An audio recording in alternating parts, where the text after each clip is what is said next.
Olá, dando início às videoaulas do projeto Ontem Agora, curso de capacitação e aperfeiçoamento em teatro, vamos abordar a evolução histórica das formas de representação cênica no teatro ocidental.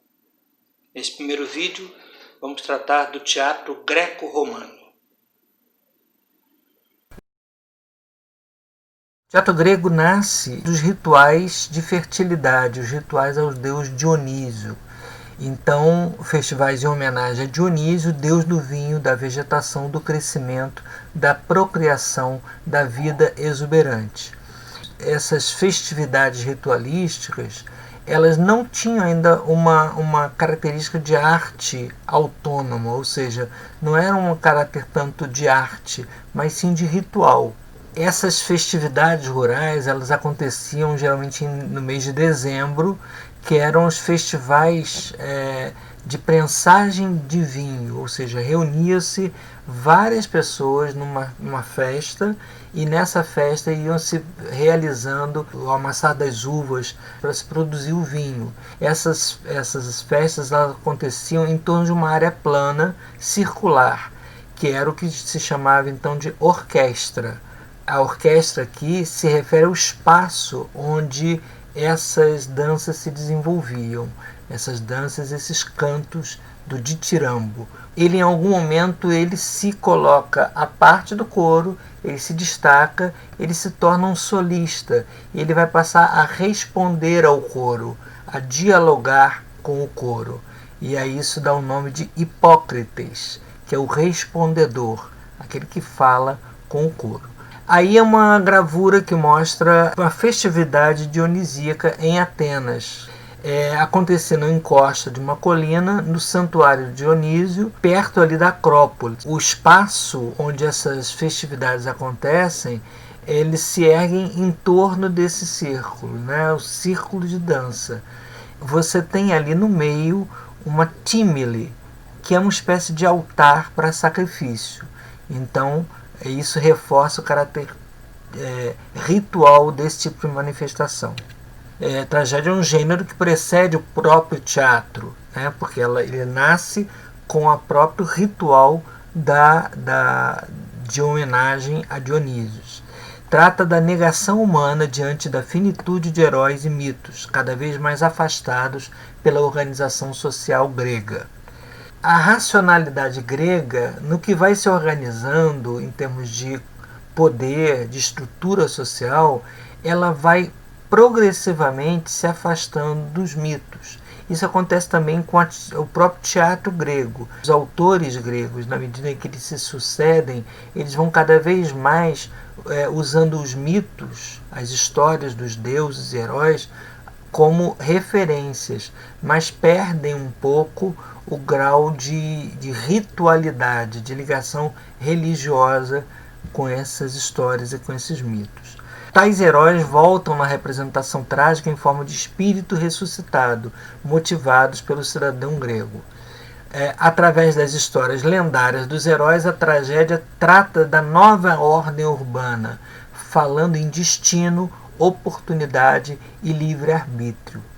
O teatro, como forma cênica, como forma artística, já liberta um pouco da sua limitação como ritual de onde nasceu, passa a ser uma ferramenta de organização social, de compreensão de mundo, de comunicação de conceitos, de teses, de ideias. A cenografia que se utilizava para as tragédias são as fachadas de templos ou de palácios. Nunca as coisas acontecem dentro de um prédio, dentro de um palácio, sempre à frente. Era algo que era sempre tratado para o público. Nessa época, tudo está acontecendo no espaço público e testemunhado pelos cidadãos que, na maioria das tragédias, são representados pelo coro. A permanência do coro na orquestra é exatamente a presença dos cidadãos, a cidade presenciando os embates que acontecem naquela história. Outra forma teatral da época é o drama satírico. O drama satírico, na verdade, ele precede até a própria tragédia. Talvez seja a forma teatral, o gênero mais próximo da origem do teatro, lá dos rituais dos ditirambos em honra a Dionísio. Satírico aí não tem a ver com satírico romano, da sátira, né, da crítica, não. O satírico aí tem a ver com um coro de sátiros, que são seres mitológicos que têm a ver com o deus Dionísio. São homens bodes. A palavra tragédia, ela tem a ver com o termo tragonoidé, tragosoidé. Uma das origens é canto do bode. Então, canto do bode pode se referir a essa sonoridade que esse coro de homens bodes fazem nos cânticos em honra a Dionísio, ou pode se referir ao canto pelo sacrifício do bode em honra a Deus Dionísio, como forma de pedir proteção para os vinhedos. A gente ainda hoje fala de bode expiatório. Então, expulsava-se aquele animal da cidade como forma de expurgar todos os males daquela região. E então essas duas formas, tanto o sacrifício quanto o expurgo desse bode expiatório, provavelmente eram associadas aos cantos e danças em honra a Dionísio. Além da tragédia, existiam também as comédias. Era um canto licencioso, alegre, quase como se fosse um carnaval, com muito barulho, muita música, que percorria as ruas da cidade. Era o Comos, era uma espécie de procissão dionisíaca que trazia um pouco a exuberância da vida. Era uma comemoração pelas colheitas. O Comos, essa cerimônia festiva, ela vai dar origem à comédia, né? Em que nessas festividades, depois na própria arte cômica, na dramaturgia da comédia, vai se trabalhar o desmascaramento de personalidades urbanas. Então aí sim tem a sátira no sentido da crítica social, né? Aí tem embaixo a ilustração de esculturas, né, que representavam máscaras ou personagens cômicos da comédia. E a comédia grega, ela passa por algumas fases. Depois que Aristófanes morre, quer dizer, quando acaba a fase áurea da comédia, entra-se na fase chamada comédia média, passa a se tratar mais da comédia cotidiana, das fofocas, das intrigas entre pessoas comuns. Essa é uma grande diferença da comédia, de um modo geral, e da tragédia. A tragédia tem uma relação de verticalidade, ou seja, a relação entre Deus e o homem. Mais tarde, a tragédia, em Shakespeare, por exemplo, a tragédia passa a ser o homem e o destino. Deus é trocado por destino, né? Que não é tanto um Deus personificado, mas existe ainda a noção de que o homem é um joguete dos deuses ou um joguete do destino. Então há uma relação de verticalidade. Na comédia há uma relação de horizontalidade, ou seja, as personagens refletem pessoas iguais às que estão na plateia, refletem as pessoas do povo. A comédia nova já é uma última fase dessa comédia grega, em que os personagens têm uma característica mais psicológica, são mais delineados, e que o grande dramaturgo, aí, como ela cita, é o Menandro, e o Menandro já passa a trabalhar sem a presença do coro. Nessa imagem dessa estatueta aqui, à direita, você vê essa imagem mais alta, é um ator trágico, e é uma coisa interessante lembrar que na tragédia grega e no teatro grego não havia atrizes, eram só atores, mesmo que representavam os papéis femininos. Tá? E características de figurino do teatro grego, além da máscara, né, que representava os personagens, são as vestes de mangas largas e os coturnos. Coturnos são os tamancos que são quase pernas de pau, são tamancos tão altos para aumentar a estatura desse ator. Porque, é lógico, eles representavam heróis e ou deuses. Então, eles tinham que ter uma presença maior do que a humana. E se você, daqui a pouco a gente vai ver como era a estrutura do teatro, a gente vai ver que para se ver daquela distância era preciso que essa presença do ator fosse amplificada, tanto pelo o rosto, pelas máscaras, para trazer a ideia dos personagens, que não são humanos no sentido coloquial, são deuses e reis e heróis, como o coturno, que aumentava a altura deles, e a própria veste de mangas largas para aumentar o gesto, né? E nessa figura ao lado tem um velho ator olhando sua máscara.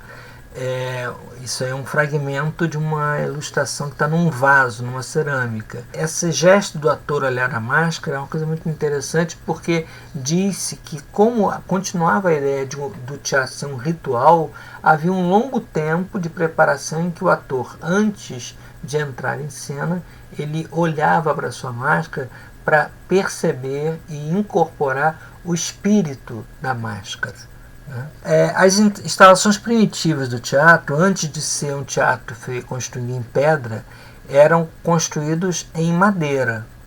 Havia essa colocação de arquibancadas de madeira, a skene, que é uma espécie de barracão onde os atores se preparam, e essa área circular, que é a orquestra, que é onde as danças e atividades de canto e dança do coro acontecem. Ainda existe ali a tímele, que é o altar de sacrifício, né? Já não é construído em madeira, aí você já tem uma estrutura fixa em pedra.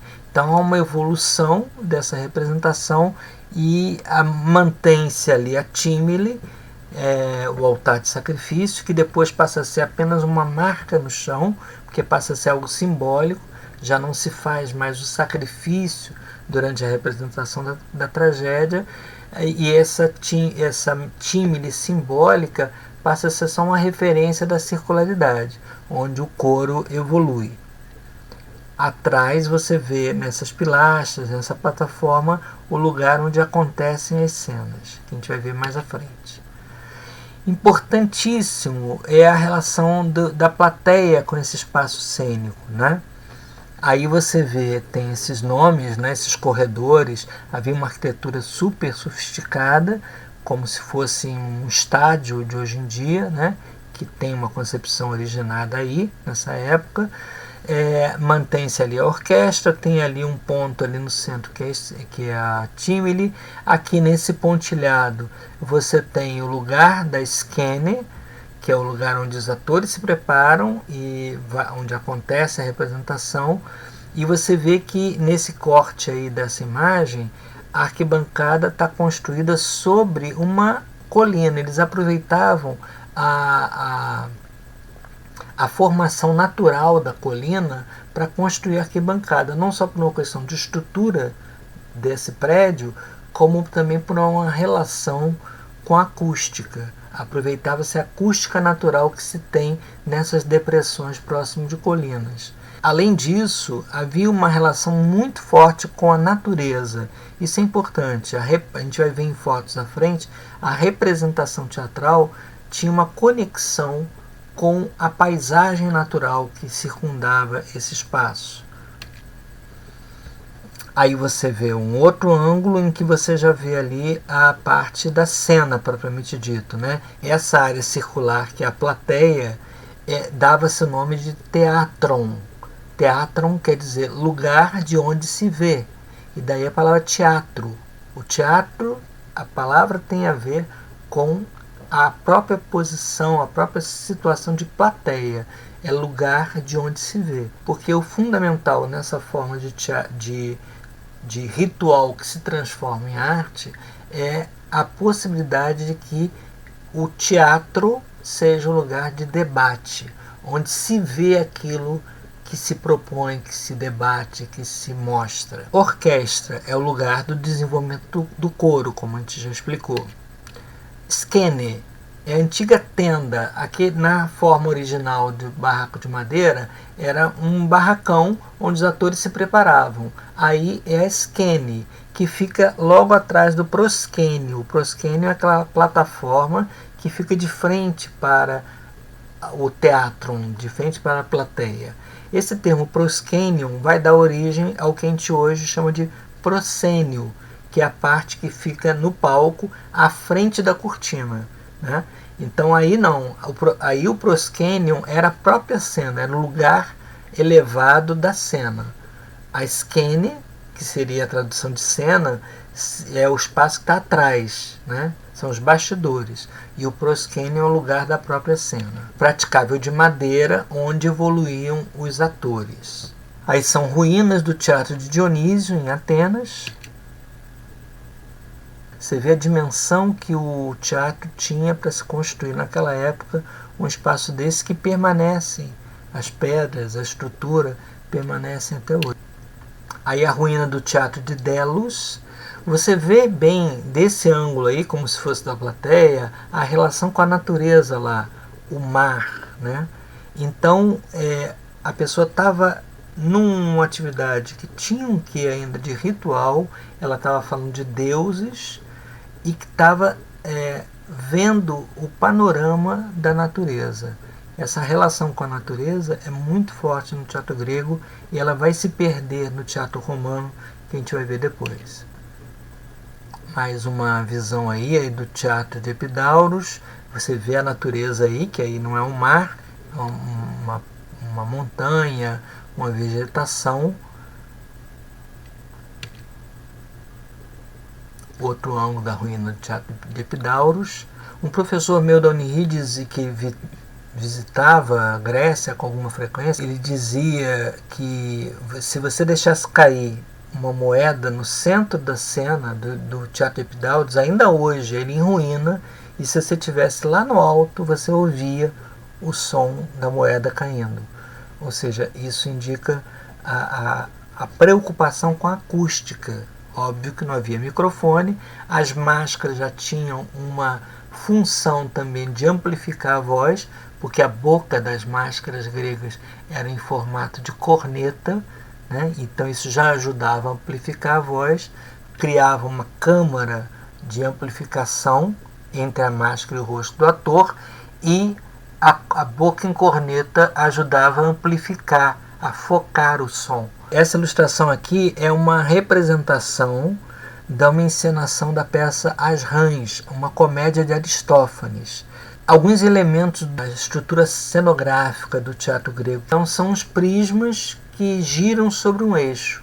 São 3 faces, estão colocadas sobre o eixo. Se você gira, você vê em cada face um desenho, uma pintura que representa um lugar diferente. Então você pode, com essa mesma estrutura, representar um templo, um palácio, uma floresta. Basta girar esses 4 elementos, no caso aí estão 4 colocados, ao mesmo tempo, e você vai, todas as faces vão mostrar aquela paisagem. Pinaques são essas telas no fundo. Aí tem exemplo de telas corrediças sobre rodinhas. Aí está um detalhe melhor para você ver o periacto, né? Essa estrutura em formato triangular com 3 faces que gira sobre esse pino, sobre esse eixo. E o exciclema, ou equiclema, que é um carrinho, né? Uma plataforma sobre rodas, uma espécie de skate grande, onde ali em cima dessa plataforma entravam rapidamente, sem movimento, quase como se fosse uma foto, mas com uma atitude trágica, no sentido de algo que não era para ser visto pelo público de modo geral. Explicando melhor, uma cena em que alguém mata o outro. Não aparecia essa cena de alguém matando o outro. Isso era falado pelo ator, o público imaginava. Então essa é uma das características do teatro épico grego, ou seja, o ator fala e o público imagina o que aconteceu. Só que para dar uma força dramática, uma força de presencial, teatral a isso que foi falado, ao final da narrativa, o ator, o personagem falava, e aí aparecia, esse carrinho entrava rapidamente com uma imagem congelada da cena grotesca, violenta que se quisesse mostrar. Aí você tem alguns elementos que são o Deus Ex Machina. É um elemento interessante, a gente mais tarde, quando a gente estudar um pouco de dramaturgia, a gente vai voltar a esse termo, Deus Ex Machina. O que é o Deus Ex Machina? São mecanismos como se fossem guindastes que suspendiam os atores e eles entravam em cena flutuando. Então isso era muito adequado para a aparição dos deuses, né? Impressionava esse ator suspenso.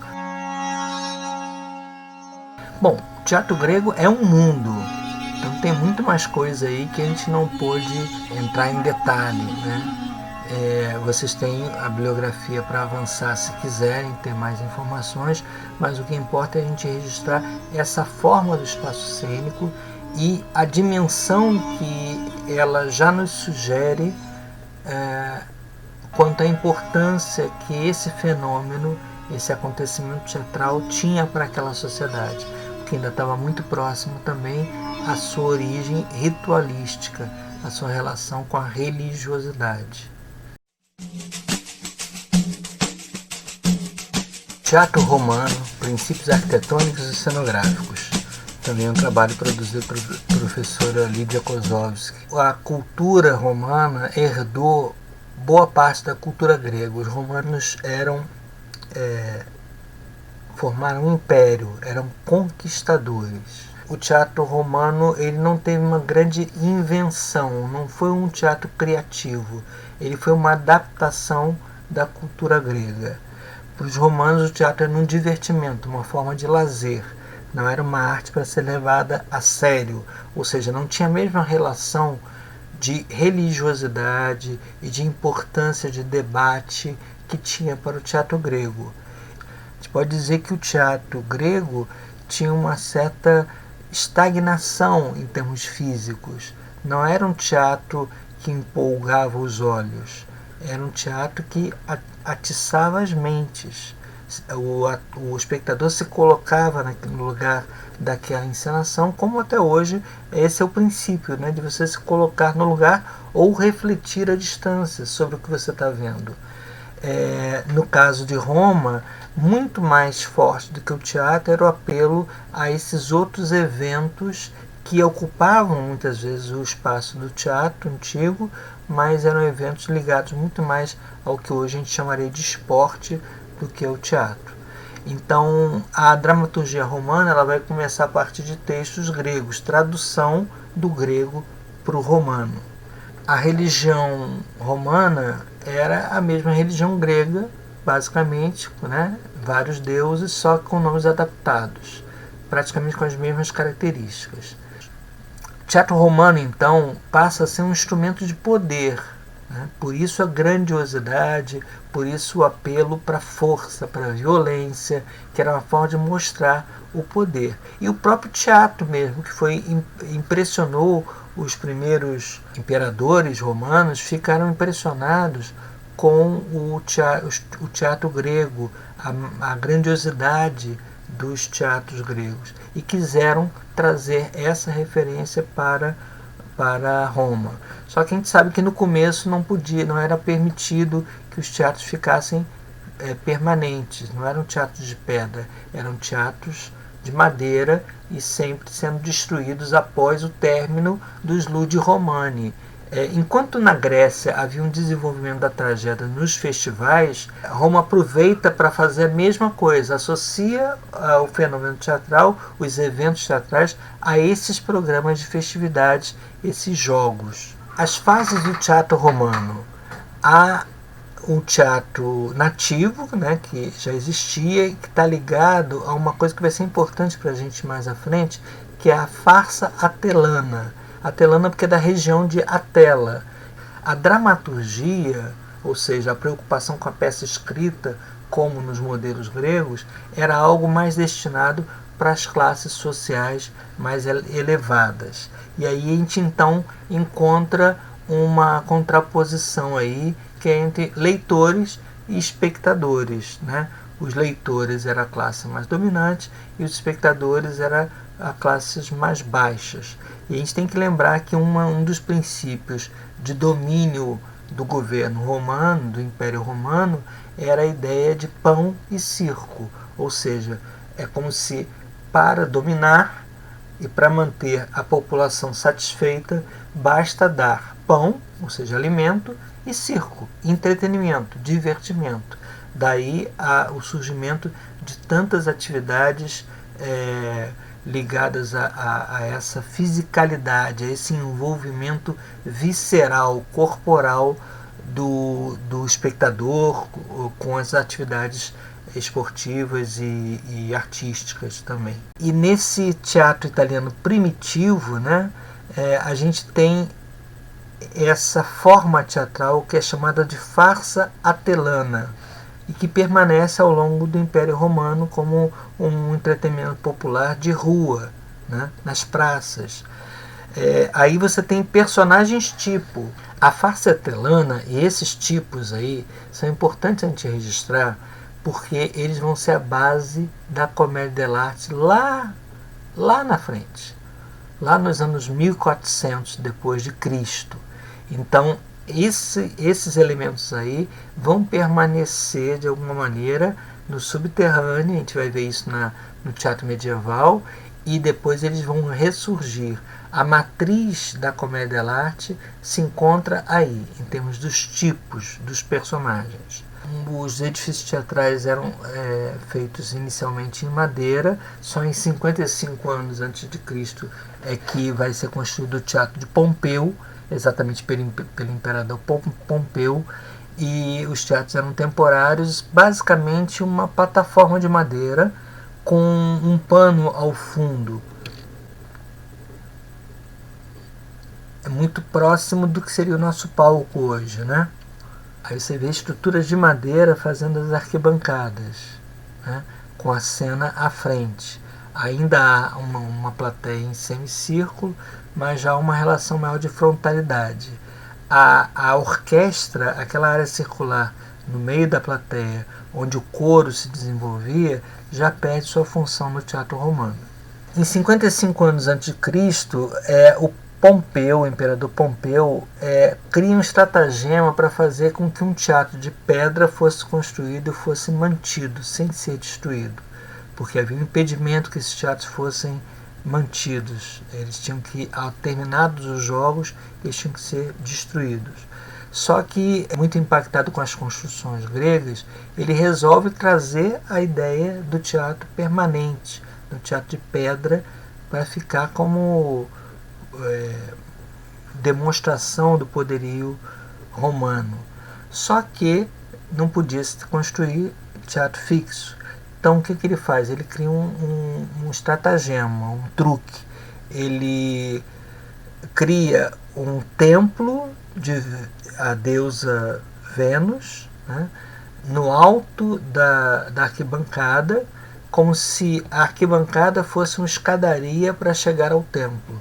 Então, na medida que aquilo não era um teatro, aquilo era um templo, havia um santuário em homenagem à deusa Vênus, esse prédio não podia ser destruído. E com isso ele garantiu que o teatro permanecesse, e a partir daí todos os outros teatros tinham seu santuário para garantir a permanência. Você vê que o palco aqui no teatro romano ele é mais alto e ele é mais profundo, não é uma plataforma tão rasa quanto no teatro grego. E a própria arquibancada é mais elevada. O espaço aí não é um espaço em que a plateia está encostada numa colina, embora também se usassem elevações naturais para aproveitar a questão da acústica. A construção que sustenta a plateia é uma construção arquitetônica, há uma engenharia para levantar. Isso faz com que esses teatros tivessem uma ideia muito mais de um espaço fechado, embora não tivesse cobertura, fosse aberto no teto, mas era uma construção, um prédio fechado, não tinha então mais aquela interação com a natureza que nós vimos lá no teatro grego. Aí uma gravura de um teatro, você vê do Teatro Pompeu esse, e aí nessa planta você percebe que no meio aí, essa estrela que está desenhada aí mostra o que era a orquestra do teatro grego. Esse círculo da orquestra do teatro grego, ele foi cortado e o palco agora, a cena, ela ocupa, a cena e o proscênio ocupam metade desse círculo. Isso começa a criar uma relação de frontalidade com o espetáculo. Esses espaços dos teatros, em função desse apelo do Império Romano aos esportes, à fisicalidade, às atividades mais corporais, acrobáticas e tal, muitas vezes esses espaços eram impermeabilizados, a sua orquestra, né? Essa orquestra que já é semicircular, não é mais circular, ela era preparada de forma impermeabilizada para virarem piscinas, onde havia demonstrações de balés aquáticos, festivais aquáticos.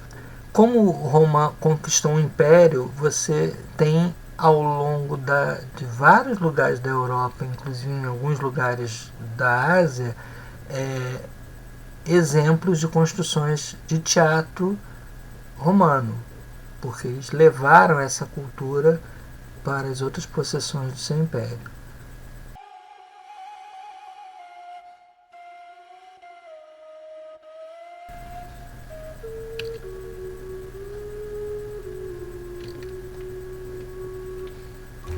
Olha como a dimensão é menor, né?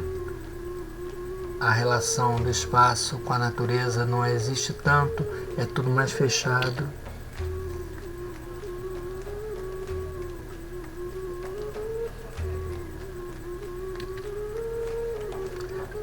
Lembra muito mais uma fortificação, né? Que eram também lugares usados como fortificações, assim como as igrejas, né? Desde da Idade Média, as igrejas passam a ter uma função de fortificação. Esses espaços de teatro também têm em alguns lugares essa característica. Aí é na Turquia, Teatro de Aspendos.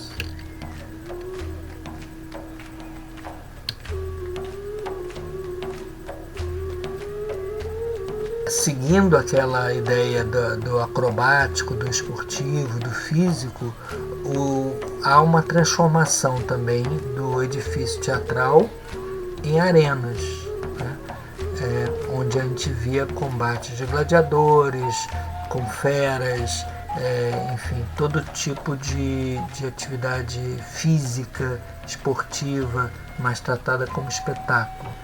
Aí a gente tem o Coliseu de Roma, que é uma das mais famosas arenas. Então o teatro romano mostra uma relação em que o teatro é muito mais ligado ao espetáculo do que ao debate de ideias, né? Esses edifícios que a gente viu são a representação disso. Portanto, a gente vê e vai continuar vendo nas próximas aulas que o prédio teatral, a construção teatral, a forma da teatralidade de cada sociedade tem uma relação com a função que a arte teatral exerce e representa para aquela sociedade.